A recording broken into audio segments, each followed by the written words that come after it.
নমস্কার, কেমন আছেন সবাই? পূজা সেলদি কিচেনে আরও একটি নতুন ব্লগে আপনাদের সবাইকে স্বাগত। আজকে হচ্ছে মঙ্গলবার আর কালকে গেল সোমবার। তো কালকে বাড়িতে পুজো ছিল, আর বাড়িতে যদি ছোট বড় যে কোনো অনুষ্ঠান হোক না কেন, পরের দিন যে কী অবস্থা হয় সেটা আমরা কম বেশি সবাই জানি। তো কালকে সারাদিন উপোস করে পুজো করে সন্ধ্যার পরে আর ইচ্ছাই করছিল না যে কোনো রকমভাবে বাড়িঘর পরিষ্কার করি কিংবা এই যে এঁঠো কাটাগুলো পরিষ্কার করি। কালকে প্রচণ্ড টায়ার্ড লাগছিল, সকাল সকাল শুয়ে পড়েছিলাম।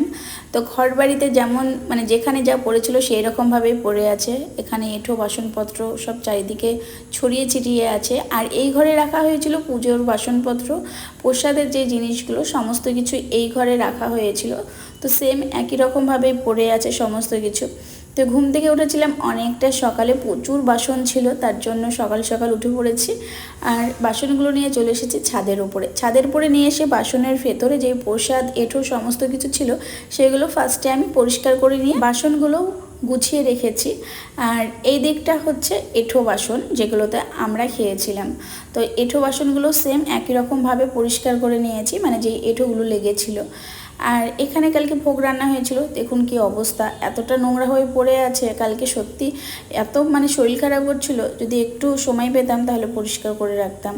তো এখন আমি জল দিয়ে রাখছি বাসনগুলোতে, কারণ এখানে অনেক মিষ্টি তারপরে পায়েস খিচুড়ি করা ছিল, তো সেইগুলো একদম লেগে আছে। একটু ভিজিয়ে যদি না রাখি তাহলে কিন্তু এগুলো উঠবে না।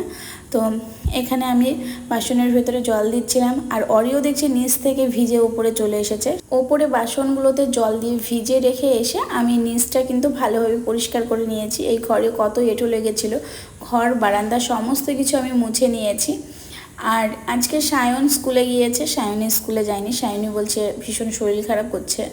আর মাসিও চলে এসেছে, মাসি এসে সকালবেলায় টিফিন করে দিয়েছে। টিফিন বলতে সকালবেলায় ভাতই করেছে আজকে, কালকে লুচি টুচি খাওয়া হয়েছিল, তার জন্য মাসিকে বলেছিলাম সকাল সকাল ভাত বসাতে। তো ভাত টাত খাওয়া দাওয়া করে ওর বাবা চলে গেছে দোকানে, আর সায়নী খাওয়া দাওয়া করছিল নিচে। আমি ঘরটার মুছে ওপরে চলে আসলাম, তারপরে বাসন মাজতে শুরু করে দিলাম। আসলে অনেক বাসন ছিল, আর এতগুলো বাসন টুনটুনি দিয়ে আমাদের বাড়িতে যে মেয়েটা কাজ করে সে একা মাজতে পারবে না, তার জন্য আমি ভাবলাম যে কিছু বাসন মেজে নিই। তো এমনিতে কিন্তু আমি কোনোদিন বাসন মাজিনি, আজকে এত বাসন দেখে যেদিনকে অনেক বেশি হয়ে যায় সেদিনকে আমি মেজে নিই। বাড়িতে কোনো অনুষ্ঠান হলে আমার মা কিন্তু থাকে, কিন্তু কালকে মাকে চলে যেতে হয়েছিল, কারণ মার একটু কাজ ছিল। তো মা চলে যাওয়াতে আমার ভীষণই অসুবিধা হয়ে গেছে, এই যে এত কাজ আমাকে একা একা করতে হচ্ছে। মা যদি থাকতো তাহলে এসব নিয়ে আমাকে ভাবতেই হতো না। তো বাসনগুলো মাজা হয়ে গেছে, তারপরে ভাবলাম বাসনগুলো ধুয়ে রাখবো কোথায়। ছাদের চারি সাইডে তো দেখছি প্রচণ্ড পরিমাণে নোংরা। আসলে এতদিন ধরে বৃষ্টি পড়ছে, আর এই বৃষ্টিতে গাছের পাতা পড়ে যাচ্ছে আর সেখানে নোংরা হয়ে থাকছে। তারপরে কালকে ছাদের উপরে কাজ হয়েছে, এই যে এতগুলো আবার কাচারও আছে। তো এসে দেখছি ছাদের প্রচণ্ড নোংরা। তো ভাবলাম বাসনগুলো এমনি ধোয়ার আগে একবার আমি ফার্স্টে জল দিয়ে ধুয়ে নিয়েছি, আবার ভালো করে ধুতে হবে।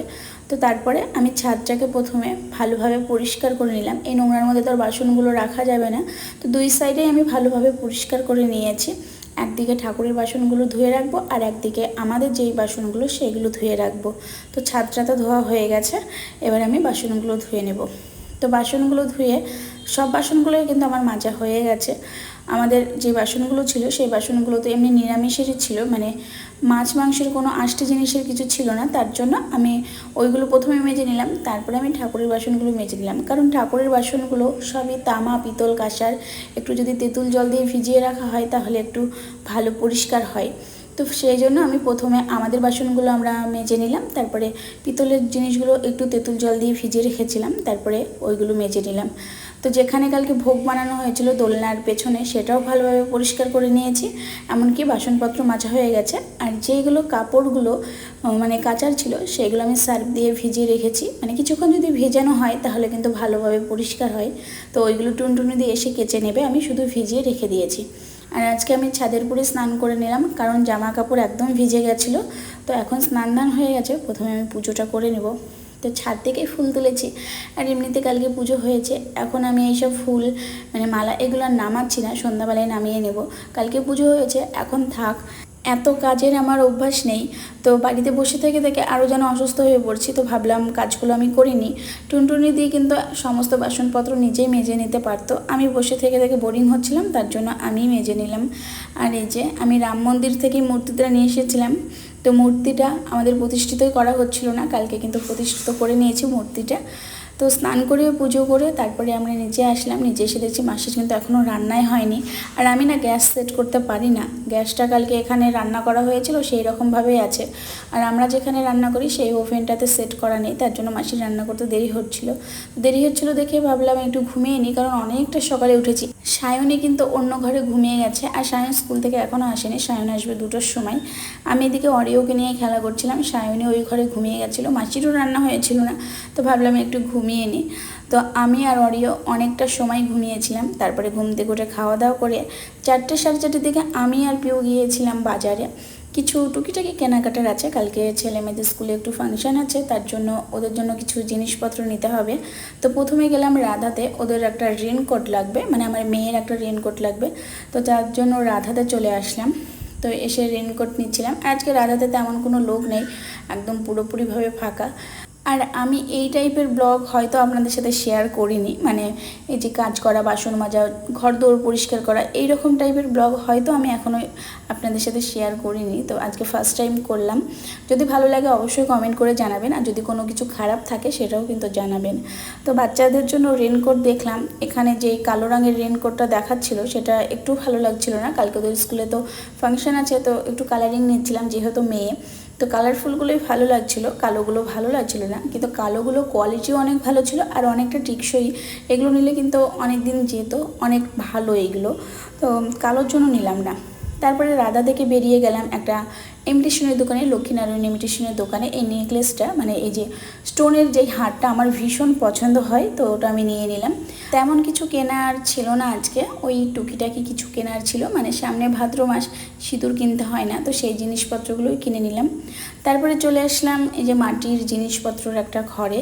এখান থেকে নেওয়ার ছিল ব্যাংঘট, আমার যেই ব্যাংঘট ছিল বাড়িতে সেটা আমি ভেঙে ফেলেছি, তো একটা ব্যাংঘট নেব ভাবছি। তো এখানে এসে কিন্তু অনেক সুন্দর সুন্দর ব্যাংঘট দেখতে পেলাম, তবে আমি কালারিংয়ের ব্যাংঘট নিইনি, একটা একদমই ছোট নিয়েছি যেটা এখন হাত দিয়ে পরিষ্কার করছে, আর একটা বড় নিয়েছি।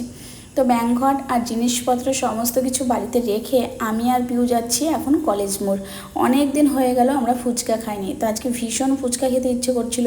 তাছাড়াও কালকে পুজো করে তেমন কিছু খাওয়া হয়েছিল না, ওই জল আর প্রসাদ খেয়েই পেট ভরে গেছিলো। আজকে কেন জানি না সকাল থেকে একটু ফুচকা খেতে ইচ্ছে করছিল, মানে একটু টক টক ঝাল ঝাল খাবার খেতে ভীষণ ইচ্ছা করছিল। তো চলে আসলাম কলেজ মোড়। আমার তো এখানকার ফুচকা ভীষণই ভালো লাগে, আর অন্য কোথাও খাই না কেন আমার একটু ভালো লাগে না, তার জন্য ফুচকা খেতে যখন ইচ্ছা হয় চলে আসি কলেজ মোড়ে। তো ফার্স্টে খেলাম দই ফুচকা, তারপরে খেলাম জল ফুচকা।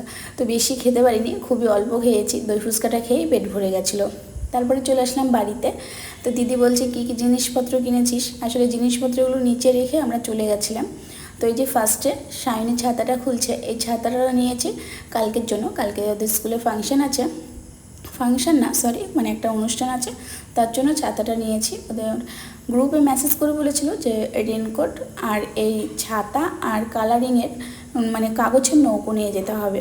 তো ছাতাটা কিন্তু আমার ভীষণ পছন্দ হয়েছে, আর ছাতাটা সত্যিই সুন্দর, আর ওরও তো ভীষণ পছন্দ হয়েছে সায়নীর।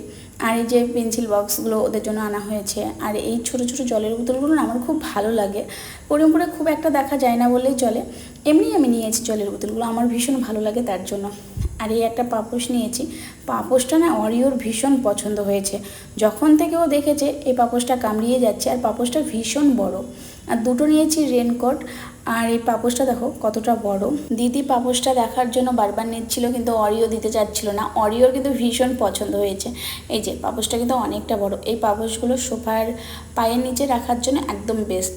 আর এখানে ওই যে টুকিটাকি জিনিসপত্রগুলো কিনেছিলাম অরিওর জন্য, আর আমার মেয়ের জন্য কয়েকটা নিয়েছিলাম ক্লিপ, কিছু টিপ আর সিঁদুর, আর নেকলেসটা নিয়েছিলাম। আর সায়নের জন্য একটা ওই কি বলে মেকআপের যেই তুলিনা ব্রাশ যাই হোক কিছু একটা বলে, সেই সেট একটা নিয়েছিলাম।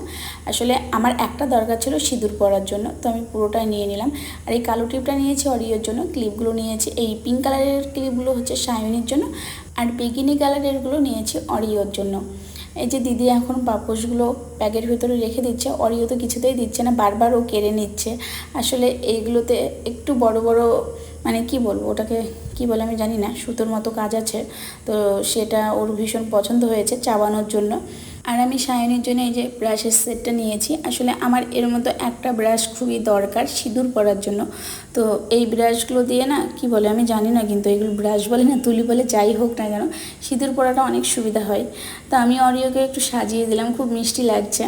আর ও না সাজতে অনেক ভালোবাসে। ওর এখন লক্ষ্য মালাটার দিকে, মালাটা খুলে দিলে ও নিয়ে খেলা করবে। অরিও যত বড় হচ্ছে তত যেন দুষ্টুমিটা বেড়ে যাচ্ছে। আমি যখন বাজার থেকে বা কোথাও থেকে বাড়িতে ঢুকছি তখন মনে করছে যে ওর জন্য কিছু না কিছু নিয়ে আসছি, তখন আমার কাছ থেকে আর নড়ছেই না, বারে বারে আমার কোলের ভেতরে চলে আসছে। তো এই ছিল আজকের ব্লগটা। কেমন লাগলো কমেন্ট করে কিন্তু অবশ্যই জানাবেন। কিছু যদি ভুল হয়ে থাকে সেটাও কিন্তু জানাবেন। তো চলুন সবাইকে টাটা বাই বাই। সবাই ভালো থাকবেন, সুস্থ থাকবেন। দেখা হচ্ছে আবার পরের ব্লগে।